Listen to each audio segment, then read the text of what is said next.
qu'à Tzfat étaient réunis tous les grands rabbanim de l'époque. Le Shlah HaKadosh, le Rabbi Shlomo El-Kabetz, qui a fait les Chadodi, le Rabbi Yosef Karo, l'auteur du Shulchan Aruch, le Rabbi Yitzhak Luria, l'auteur de Etz HaChaim, c'est-à-dire de la Kabbalah.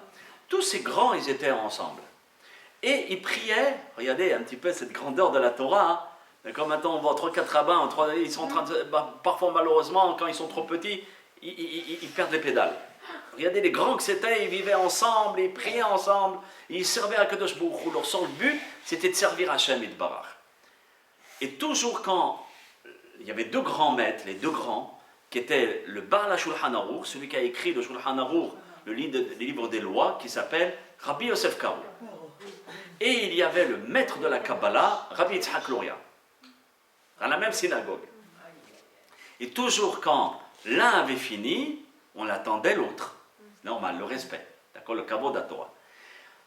Et généralement, qui c'est qui terminait presque toujours le dernier? C'était le Harizal, le maître de la Kabbalah. Il avait beaucoup de concentration, etc.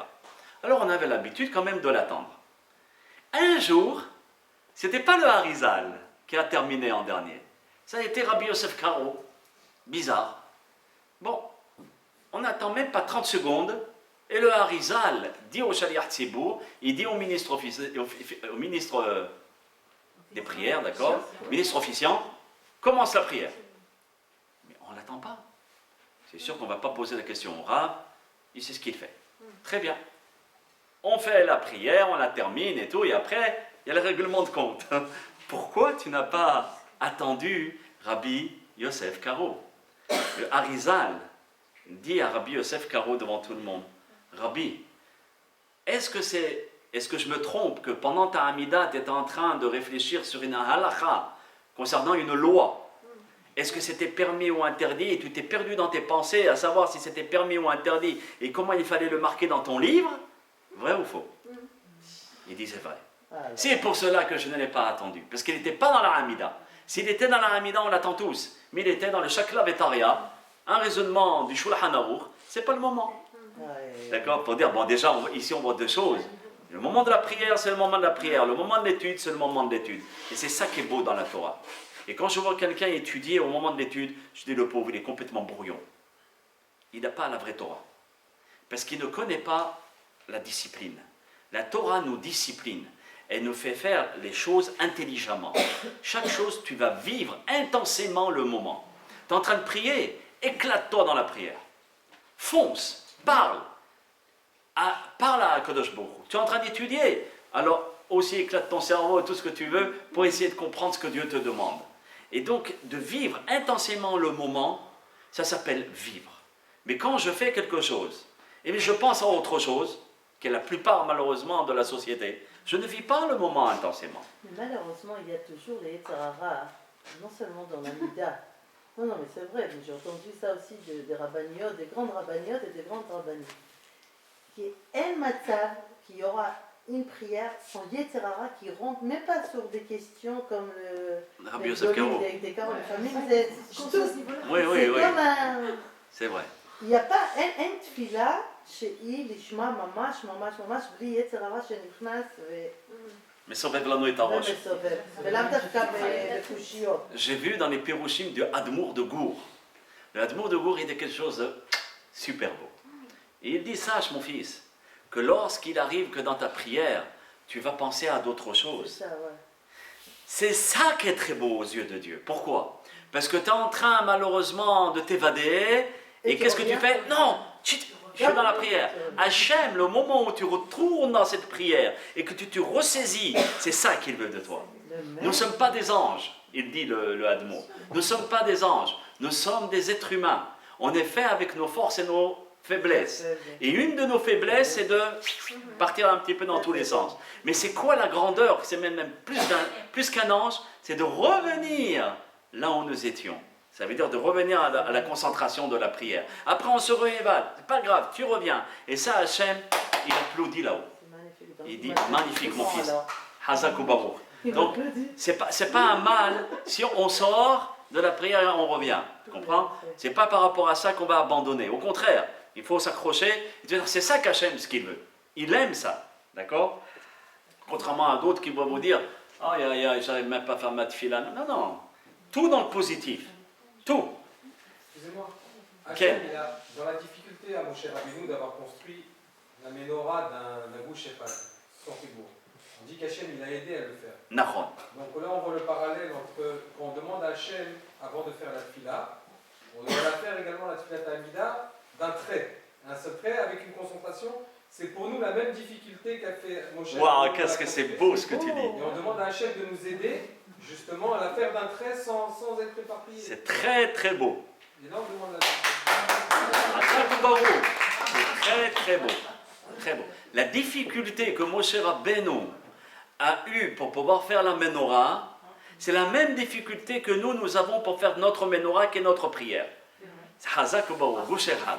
Donc c'est pour ça qu'il y en a qui vont vite, et c'est pour ça qu'il y en a qui vont très vite dans la Mida. chacun selon son terrain, chacun selon sa nature. Ici, on ne peut pas imposer une façon à faire à tout le monde. Il y en a qui ont la concentration doucement. D'autres, s'ils commencent à aller trop doucement, il y a trop de pensées qui vont dans la tête et ça les bombarde. Chacun est fait à sa manière. Trouve de la manière dont on est fait. Et en conséquence de par rapport à ce que tu es fait, tu vas chercher ton minyan. Maintenant, on n'a plus le choix, c'est tout rapide.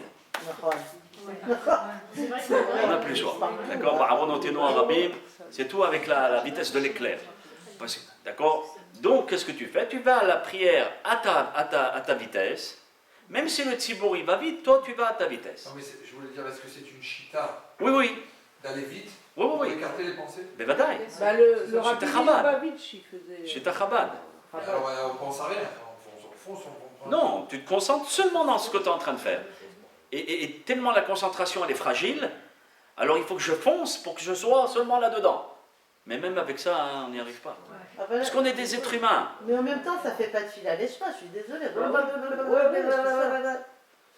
Un jour, Bezat Hashem, on parlera de la prière. J'en ai parlé 3 ans de suite, toutes les semaines à Yerushalayim, sur le sens et la beauté, et la puissance, et la grandeur, et la folie de la prière.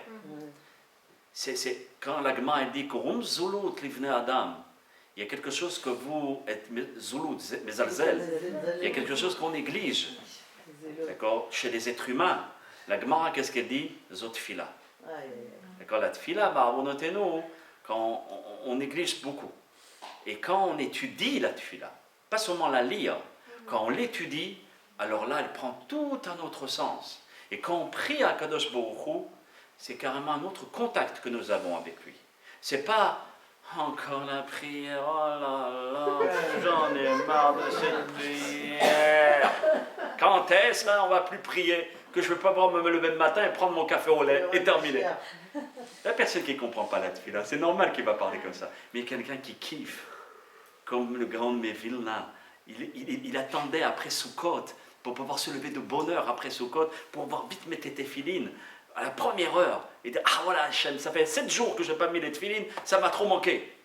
Alors maintenant je viens pour pouvoir les mettre le plus tôt possible, pour ne pas attendre. Et qu'elle m'a prière, maintenant je me lève le plus bonheur pour pouvoir te servir avec le ta'anoug, avec le kiff. Et peu importe le temps que tu vas mettre dans ta tefila, tu vas kiffer dans ta tefila. Et ça s'apprend. C'est tout un mahalach. Tout un mahalach. Il faut programmer aussi bien le cerveau, etc. pour pouvoir kiffer le moment que tu es en train de prier. Il y a la compréhension des textes, de ce qui C'est sûr. Des mots. C'est sûr. Sinon on peut pas se... C'est très difficile. Qu'est-ce que je fais, l'Aziz? Qu'est-ce que je fais? Hein? Kol bracha ou bracha. Nershevet. Regardez. Ça, c'est un cours en soi. Vous savez ce qu'on va faire? On va arrêter là. Hein? Parce qu'après, c'est trop et on ne peut pas retenir tout ce qu'on leur dit. Vous avez une journée de travail, etc. Je ne veux pas trop bombarder. Moi, j'ai envie de tout, mais l'heure, elle passe trop vite. Alors la prochaine fois qu'on va venir, on va tous faire une prière là-bas, on va dire Hachem, arrête l'heure, arrête le temps, c'est sympa. Et on va pouvoir tranquillement être dans le Gan Eden. Dans le Gan Eden, il n'y a pas de temps là-bas. La semaine prochaine, on va essayer avec le Kadosh Baruch Hu avoir le rapport entre la Tefila et la Hamida, entre les Kaftorim. Qu'est-ce qui représente les Kaftorim? cerveau. Kaftor, c'est un bouton, d'accord? Comme la forme du cerveau.